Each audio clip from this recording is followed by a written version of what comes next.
Salut à tous, le journal du foot de ce vendredi 12 mars. Les dernières révélations de Leonardo sur l'actualité du PSG. Le directeur sportif parisien n'a évité aucun sujet lors de son entretien pour l'émission Top of the Foot sur RMC. Le Brésilien est d'abord revenu sur la qualification contre le Barça en Ligue des Champions avant de confirmer le coup de gueule de Pochettino à la mi-temps après une première mi-temps catastrophique.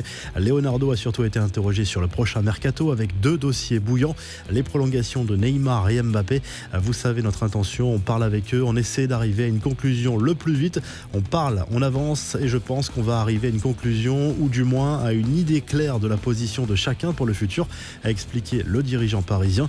Concernant Messi et Ronaldo que certains médias envoient au PSG, Leonardo a assuré qu'il n'y avait rien de concret. Tous les grands joueurs sont liés au PSG, mais on n'a aucune négociation en cours par rapport à un nouveau joueur, a confié le directeur sportif parisien qui a défendu ensuite Neymar après les critiques émises sur l'hygiène de vie de la star du PSG. Ce n'est pas juste aujourd'hui de parler de Neymar de cette manière, il est irréprochable, il est là, il s'engage, il fait le leader, c'est un grand joueur, c'est indiscutable.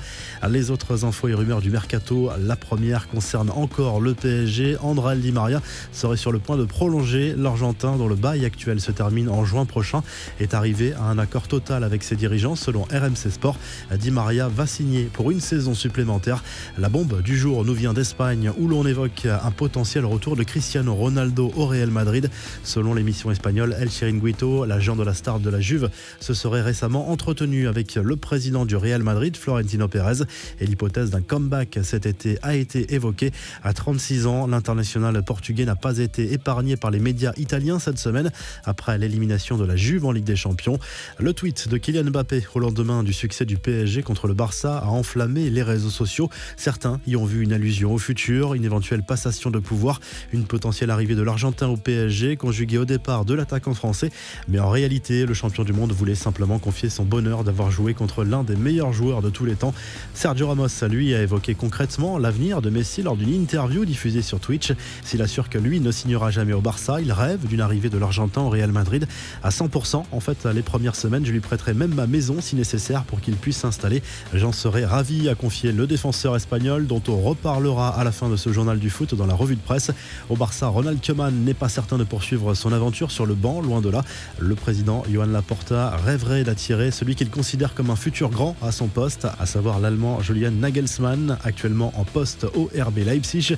Quel avenir pour Raphaël Varane, annoncé sur le départ ces dernières semaines. Marca assure que le défenseur français aurait enfin ouvert les négociations avec le Real Madrid pour une éventuelle prolongation, alors que son nom circule du côté de Manchester United et du côté du Bayern Munich. Le départ de Kingsley Coman est d'actualité. Selon le Daily Mail, le français pourrait faire l'objet d'une offensive de Chelsea l'été prochain. Plusieurs clubs anglais, dont Manchester United, sont sur le coup. Les infos en bref, la Ligue Europa dans le choc de la soirée de jeudi. Manchester United a été accroché par l'AC Milan sur le fil, score final 1 but partout. Une rencontre notamment marquée par un énorme loupé d'Harry Maguire en première période. Tout seul à 1 mètre du but, le défenseur des Red Devils a envoyé le ballon du tibia sur le poteau. Voici les autres résultats de la soirée. Arsenal s'est imposé 3-1 sur le terrain de l'Olympiakos. Victoire de Tottenham 2-0 contre Zagreb. La Roma et l'Ajax sont quasiment en quart après des succès 3-0 respectivement contre le Shakhtar Donetsk et les Young Boys de Berne. Les matchs retour dans une semaine. Canal+ et beIN Sport renvoyés dans les cordes. Le tribunal de commerce de Paris a débouté les deux chaînes qui avaient saisi la justice pour exiger de la LFP qu'elle remette sur le marché le lot numéro 3 des droits télé de la Ligue 1 qui correspond à 2 matchs par journée. Ce lot est actuellement détenu par beIN mais sous-licencié à Canal pour 332 millions d'euros par an. Le trophée des champions 2021 se jouera à Tel Aviv. La LFP a choisi la ville israélienne pour accueillir cette rencontre qui opposera le futur champion de France au futur vainqueur de la Coupe de France. Le match se jouera une semaine avant la reprise de la Ligue 1, soit le 1er août prochain. La revue de presse, le journal L'Équipe consacre sa une à Kylian Mbappé et Erling Haaland, présentés comme les nouveaux cracks du football mondial avec ce titre. Prise de pouvoir, allusion au fait que l'attaquant parisien et celui de Dortmund disputeront les quarts de finale de la Ligue des Champions alors que Messi et Ronaldo sont éliminés avec leur club. Sergio Ramos à la une du journal AS ce vendredi lors d'un live sur Twitch. Le défenseur du Real Madrid a évoqué son avenir et assure qu'il n'a pas de nouvelles de son club concernant une éventuelle rénovation. Ramos affirme au passage qu'il peut encore jouer 5 ans minimum à haut niveau. Il parle aussi de ses regrets par rapport au départ de Cristiano Ronaldo en 2018 et avoue que l'élimination du Barça en C1 lui procure une certaine satisfaction.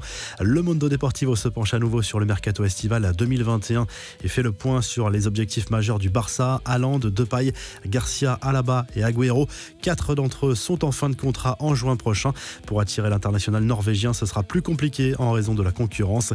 Et en Italie, la Gazette dello Sport revient surtout sur le match nul arraché par l'AC Milan sur la pelouse de Manchester United en Ligue Europa. Suspense garanti avant le retour à San Siro. Les rossoneri se penchent désormais sur le choc contre le Napoli programmé dimanche en Serie A. Si le journal du foot vous a plu, n'hésitez pas à liker la vidéo et à vous abonner. Et à très vite pour un nouveau journal du foot.